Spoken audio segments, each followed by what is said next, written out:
আসসালামু আলাইকুম। ইসলাম ইলেকট্রনিক্সের পক্ষ থেকে আপনাদেরকে জানাই স্বাগতম। বন্ধুরা, আপনারা দেখতে পাচ্ছেন এটি একটি ইকো ওয়াট 650 মডেলের লুমিনাস কোম্পানির আইপিএস। তো অ্যাকচুয়ালি আমি রোগটা আপনাদেরকে দেখাতে পারিনি, যেহেতু আমার ছোট ভাই মেশিনটিকে আগে ওপেন করে দিয়েছে। তো আইপিএসটির প্রবলেম হচ্ছে ওভারলোড এবং লো ব্যাটারি। তো তবুও আপনাদেরকে পুনরায় লাগিয়ে একবার দেখানোর চেষ্টা করছি। তো যেহেতু সে খুলে নিছে, তো আমি তার মসফেটগুলোকে দেখলাম, তার মসফেটগুলো সবই ভালো আছে। অ্যাকচুয়ালি ওভারলোড আর লো ব্যাটারি আসে কোথায় থেকে? তো সচরাচর ওভারলোড আর লো ব্যাটারি আছে এখানে একটা, আপনারা দেখতে পাচ্ছেন আইসি আছে LM358। এআইসি যদি প্রবলেম হয়ে থাকে সেক্ষেত্রে ওভারলোড আর লো ব্যাটারি আসবে। তো LM358-এর সাথে এইখানে আপনারা ফিউজের এখানে একটি শান্ট রেজিস্টর আছে। এই রেজিস্টরটি আপনার মিলিভোল্ট থেকে পার করানো হয় এখানে। তো আর মিলিভোল্টকে অ্যাম্পিয়ারটা ডিটেক্ট করে। তো শান্টের কাজ তো আপনারা 99% জানেন। যখন দেখে জাস্ট একটা নেগেটিভ সিগন্যাল নিয়ে নেগেটিভে যখন পাস করবে, তখন তার গায়ের পরে যে অ্যাম্পিয়ারটা থাকবে সেটাকে মিলিভোল্টে পার করে, যেহেতু এটা comparator IC of of amplifier, তো এই আইসিতে পাঠানো হয়। তো এই আইসির প্রবলেম যদি হয়ে থাকে সেক্ষেত্রে ওভারলোড, লো ব্যাটারি এরকম প্রবলেম আসতে পারে। তো সর্বপ্রথম আপনাদেরকে দেখাই তো যে জিনিসটা লাগিয়ে অ্যাকচুয়ালি কী রোগটা ছিল, তারপরে কাজটি করে আমি সমাধান করে আপনাদেরকে দেখানোর চেষ্টা করছি বন্ধুরা। এই যে বন্ধুরা, আপনাদেরকে দেখানোর জন্য সমস্যাটি দেখাচ্ছে। Low battery, overload, eco watt, তিনটা এট এ টাইম চালু হয়ে আছে, আপনারা দেখতে পাচ্ছেন। তো যাই সমস্যাটি সমাধান করি বন্ধুরা। আমার কাজটি অবশেষে সমস্যার সমাধান হয়ে গেছে। তো আমি LM358টাকে আবার একটা এসএমডি প্যাকেজে, আমার কাছে পুরোনো কিছু স্ক্র্যাচ পিসিবি ছিল সেখান থেকে খুলে তাকে ইনস্টল করছি। তো ইনশাল্লাহ আমার কাজটি সমস্যা সমাধান হয়ে গেছে। তো এই যে আপনারা দেখতে পাচ্ছেন, আমি এখন আইপিএসটি অন করছি।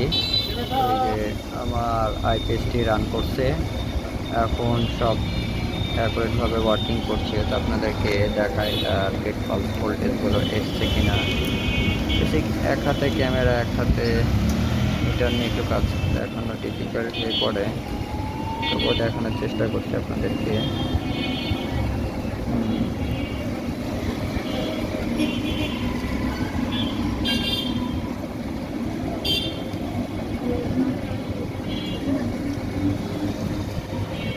এই যে বন্ধুরা দেখতে পাচ্ছেন পালস, মানে আমার সেটটি রান হয়ে আছে, সব কটাতে আছে। এই যে বন্ধুরা দেখতে পাচ্ছেন,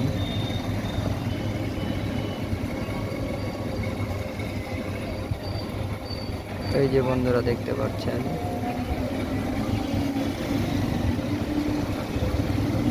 এই যে বন্ধুরা দেখতে পাচ্ছেন।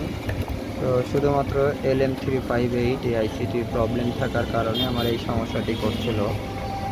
আর বন্ধুরা, আমি কখনো হয়তো আপনাদেরকে বলিনি, আজকে বলছি আপনারা দয়া করে চ্যানেলগুলোকে সাবস্ক্রাইব করুন, যেহেতু আপনাদের কারণেই ভিডিওগুলো বানানো হয়। আমাদের যত ভাই ব্রাদার যারা আছেন, এগুলো লাইনে কাজের সাথে যুক্ত আছেন, আমি চাই সকলের মধ্যে জ্ঞানগুলোকে ছড়িয়ে দিই, যে যতটুকুটাই জানি না কেন। তো আপনাদের যদি একটি লাইক, একটি সাবস্ক্রাইবার পেয়ে থাকি, তো সেক্ষেত্রে আপনাদের তো পয়সা দিতে হচ্ছে না, হয়তো বা আপনাদের কারণে আরও আমার উৎসাহ, মানে আরও নিত্য নতুন ভিডিও করতে আগ্রহ থাকবে। তো এই আর কি। তো বাকিটা আপনাদের ব্যাপার। আপনাদেরকে খুব শর্টকাটে দেখানোর চেষ্টা করি এ কারণেই, যেহেতু লং ভিডিও করলে অনেকে দেখতে সমস্যা ফিল করে আর ফেক ভাবতে পারে। আর এর জন্য অত কিছু না মেপে আমি ডাইরেক্ট কোথায় রোগগুলোকে আছে সে রোগগুলোকে আমি আপনাদের বলে দেওয়ার চেষ্টা করি। তো ইনশাল্লাহ আমার কাজটি সমাধান হয়ে গেছে। এবার লাগিয়ে দেখি কাজটি, আমার আউটপুটের রেজাল্ট।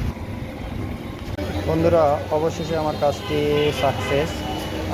আরেকটা কথা বলে দিই বন্ধুরা, আরেকটা প্রবলেম আমাকে পড়তে হয়েছিল, যে মেন লাইনটি পাচ্ছিল না। তো মেন লাইন কখনো পায় কখনো পায় না, এরকম বারবার আপ ডাউন ফ্লাকচুয়েশন করছিল।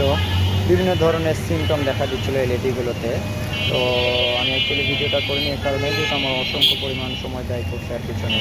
তো পরবর্তীতে আমি তার মাইক্রো কন্ট্রোল যে সিস্টেম আইসিটা ছিল তো সিস্টেম আইসিটাকে আমি চেঞ্জ করে আরেকটা মাইক্রো কন্ট্রোল সিস্টেম আইসি আমি লাগালাম। আমার কাছে সেম টু সেম একটা রিজেক্ট পিসিবি ছিল, তো এই পিসিবি থেকে আমি তার সিস্টেম আইসিটাকে উঠিয়ে আমি লাগাইছি। তো অবশেষে আমার কাজটি ইনশাল্লাহ সাকসেস, কোনো প্রকার সমস্যা ছাড়াই। তো এই যে বন্ধুরা দেখতে পাচ্ছেন, এখন ব্যাকআপ দিলাম, এই মেন লাইন ফেল করলাম, ব্যাকআপ দিচ্ছে, খুব সুন্দরভাবে সে ওয়ার্কিং করছে। আবার সে এখন চার্জিংয়ে দিলাম, এই যে কারণ কারেন্টটি প্রেজেন্ট হবে, ওই যে প্রেজেন্ট হয়েছে, ওই যে চার্জিং ধরে নিচ্ছে। তো এই ছিল বন্ধুরা আজকের ভিডিও। আসসালামু আলাইকুম।